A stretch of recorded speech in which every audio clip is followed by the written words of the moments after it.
Hello दोस्तों, आज हम लोग देखेंगे यदि किसी भी संख्या को 5 से गुना करना पड़ा, ठीक है, तो उसको इजीली जो है हम लोग कैसे बनाएंगे उस पर हम लोग चर्चा करेंगे। ठीक है, इसमें जो है आपको दो बातों पर ध्यान देना है। पहला जो है कि ये जो संख्या है जो 5 से गुना करेंगे वो सम संख्या है या फिर विषम संख्या है। ओके, ये दो चीज पे आपको ध्यान देना है। ठीक है, तो दोनों को हम लोग समझेंगे विस्तार से।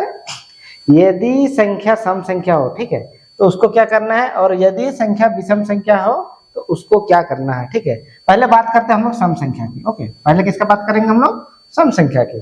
तो देखिए, जब भी कोई सम संख्या को अगर 5 से गुना करने बोल दिया जाए, ठीक है, तो आपको कुछ नहीं करना है। ठीक है, बस इतना करना है कि जो भी संख्या होगा उसका आधा कर दे देना है। ठीक है, जैसे समझते हैं हम लोग, मान लेते हैं ये एक सम संख्या वाला हम लोग का है जिसको हम लोग 5 से मल्टीप्लाई कर रहे हैं। ठीक है, संख्या कितना है?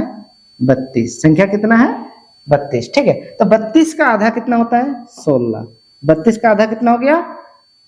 16। ठीक है, क्योंकि ये एक सम संख्या है इसलिए क्या करना है, जो संख्या से गुना हो रहा है उसका आधा कर दे देना है और आगे एक जीरो लगा दे देना है। ये आपका जो होगा ये दोनों का मल्टीप्लाई हो जाएगा। ठीक है, ऐसे ये एक सम संख्या है, इसका आधा कितना होगा?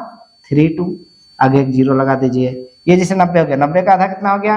45, आगे एक जीरो लगा दीजिए। ठीक है, तो जितना भी सम संख्या है अगर उसको हम लोग 5 से गुना करते हैं तो आपको करना क्या है, उस संख्या का आधा कर देना है और आगे एक जीरो लगा देना है। ठीक है, जो आपका जो है 5 से मल्टीप्लाई करने से जितना आएगा उतना आराम से आ जाएगा। ठीक है, अब बात करते हैं विषम संख्या की। ठीक है, आप किसकी बात करेंगे?